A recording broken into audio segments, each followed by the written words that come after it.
Hoy vamos a conversar con Fabián Giles. Vamos a hablar de un libro, México al Chile. Yo soy Julián Andrade. Acompáñenme.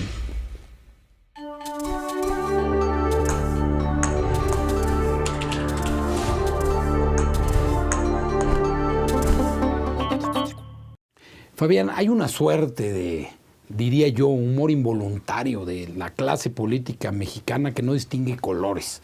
Es, digamos, que el perlario lo podemos buscar y encontrar en los más distintos ambientes. Pero ¿cómo es que tú vas incursionando, sobre todo en este mundo del humor político? Pues mira, yo empecé con una cuestión meramente de mi carrera como diseñador gráfico, que fue empezar a hacer unas playeras, el estampado de playeras como mensajes pop, ¿no? que se usan mucho.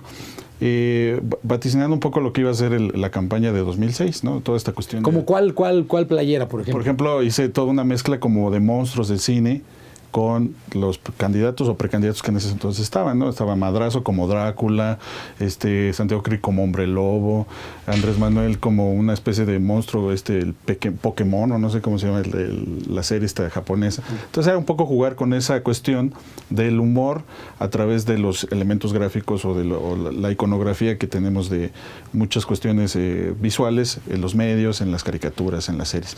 Entonces, posteriormente de ahí, yo dije, bueno, mi idea no era tanto dedicarme al humor como tal, pero se fue dando gracias a que el hecho de haber estado, pues digamos, siendo testigos de lo que fue el sexenio de Vicente Fox, ¿no? Vicente Fox yo creo que fue el que marcó la cuestión de cómo fue lo que a mí me empezó a intrigar, si realmente los políticos hacen las cosas de manera casual o involuntaria, como mencionabas, o si realmente lo hacen adrede, ¿no? O sea, si realmente quieren estar frente a los monitores, a los reflectores, diciendo una u otra cosa para que pues eso genere controversia, ¿no? O sea, que de alguna manera fue lo que hizo Vicente Fox. Se le ponga la atención pública, ¿no? Sí, o sea, a lo mejor hay algunos políticos que no dicen nada, que se mantienen al cierto nivel de pues perfil bajo que le llaman, y no generan ningún comentario. Entonces yo creo que a la larga los políticos han sabido que el decir algo o hacer algo que parezca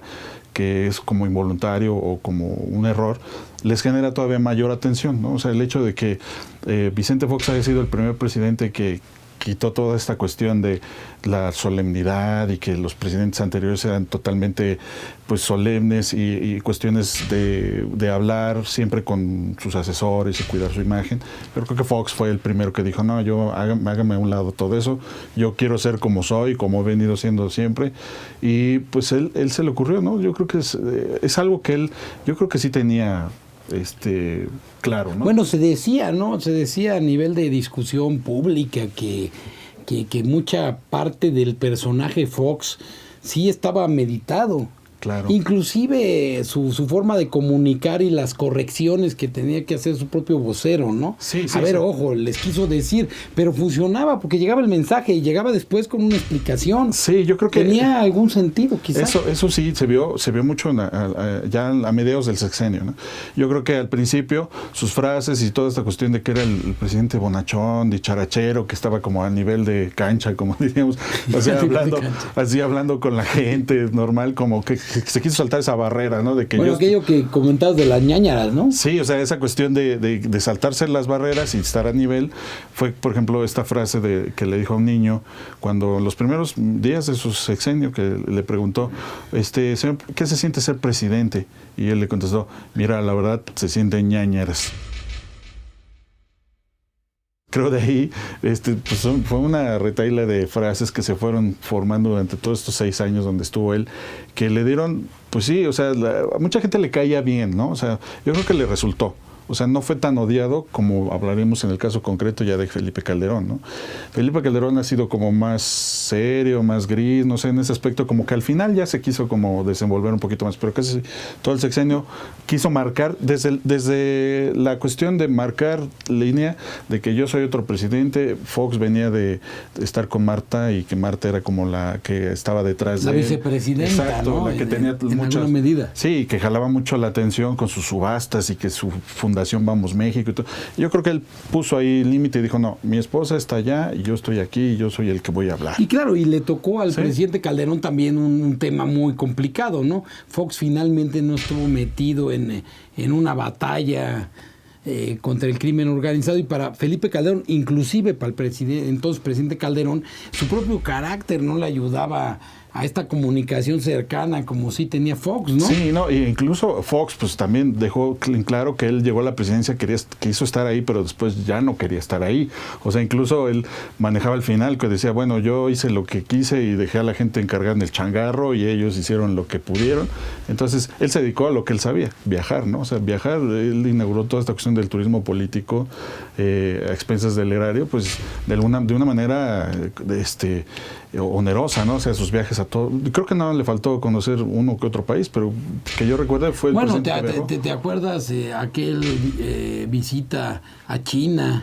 No, y sí. las fotos entre los guerreros de terracota. Sí, no. Que los funcionarios chinos estaban, pues, a ver, lo voy a decir gráficamente, alucinados. Exacto, y incluso recuerdo mucho esta cuestión de la visita a España con el rey Juan Carlos. Mi rey. Y él llega y le dice, ¿cómo estás, mi rey? O sea, pues, ese tipo de cosas que era totalmente... Que solo se le ocurre a Fox. No, pues digo, él pensó, yo creo que vender, que la presidencia era como vender Coca-Cola, ¿no? Haber dicho, no. Bueno, así construyó una campaña y ganó. Sí.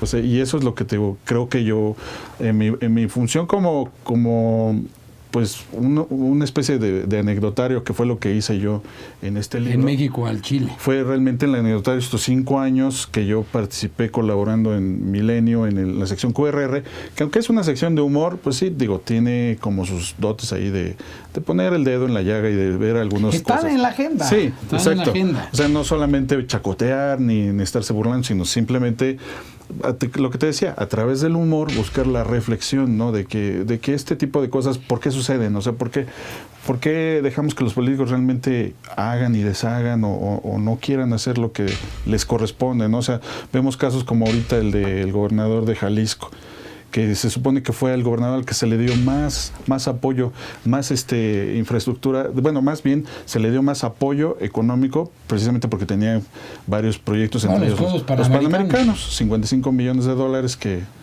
pues muchos dicen, bueno, se supone que tenía tanto dinero o tanto apoyo económico para eso, ¿por qué tiene una deuda que se triplicó, no?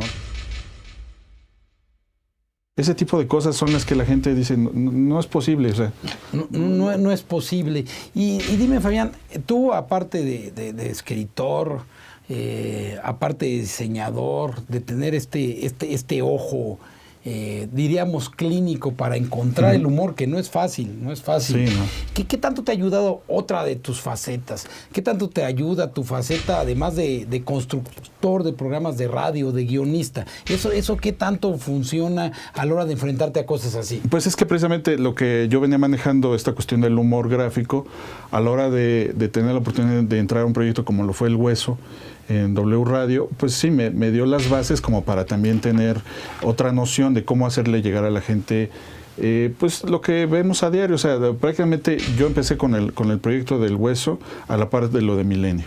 Entonces, más o menos iba yo conjuntando lo que hacía gráficamente con lo que hacía en el programa de radio.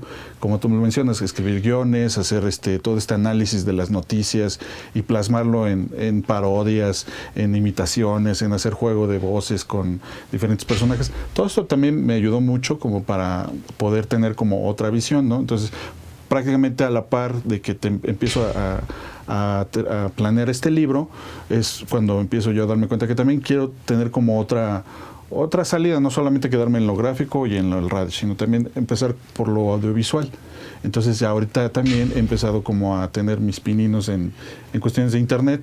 Y hablando de otro más o otros más, el humor político es complicado, ya lo decía yo, pero hay grandes maestros en México. Yo creo que en eso quizá el país da para eso, ¿no? Claro. Somos un país que da para el humor político. Pero ¿cuáles serían tus referentes? Mira, ¿a dónde volteas a ver si hay que ver para atrás? Mira, yo de entrada, o sea, te diría que yo como referencia primera tengo al maestro Ríos.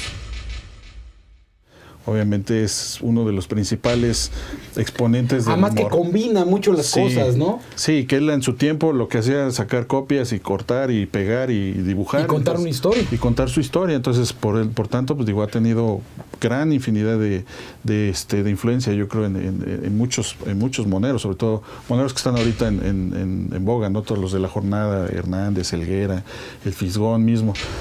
Yo creo que ese tipo de cuestiones de plasmar el humor mediante los cartones, pues sí es algo que a mí me hubiera gustado hacer, pero yo lo hago de alguna manera con el uso de la computadora y las fotografías. Es otra época. Exacto. Es otra época. Sí, o sea, digamos que la cuestión del fotomontaje, los gráficos que te permite ahora Internet tener facilidad de encontrar una imagen u otra, sobre todo esta cuestión a la hora de hacer fotomontajes, ¿no? De buscar el ángulo de la cara que embone con el personaje al que quieres parodiar.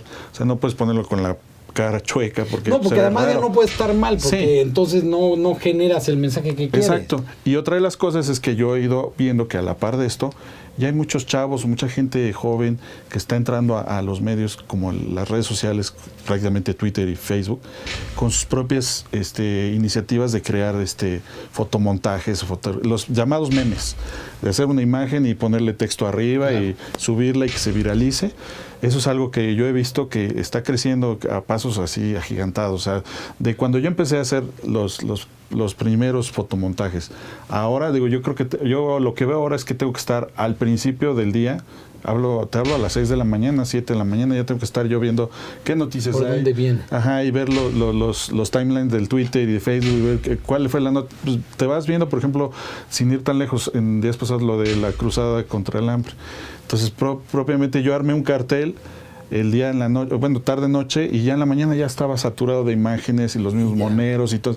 Todo eso tienes que ir tú como un paso adelante también. Irlo construyendo. Fabián, gracias por esta conversación. No, pues muchas gracias a ti, Julián, por el espacio, y pues espero que este libro de México al Chile lo puedan conseguir. Está en todas las librerías, tiene su página de Facebook. Facebook es México al Chile y el Twitter también es México al Chile. De verdad, un libro que vale la pena, ¿eh? Y qué bueno que estuviste aquí en Reforma 6. Gracias, Julián. Muchas gracias por el espacio.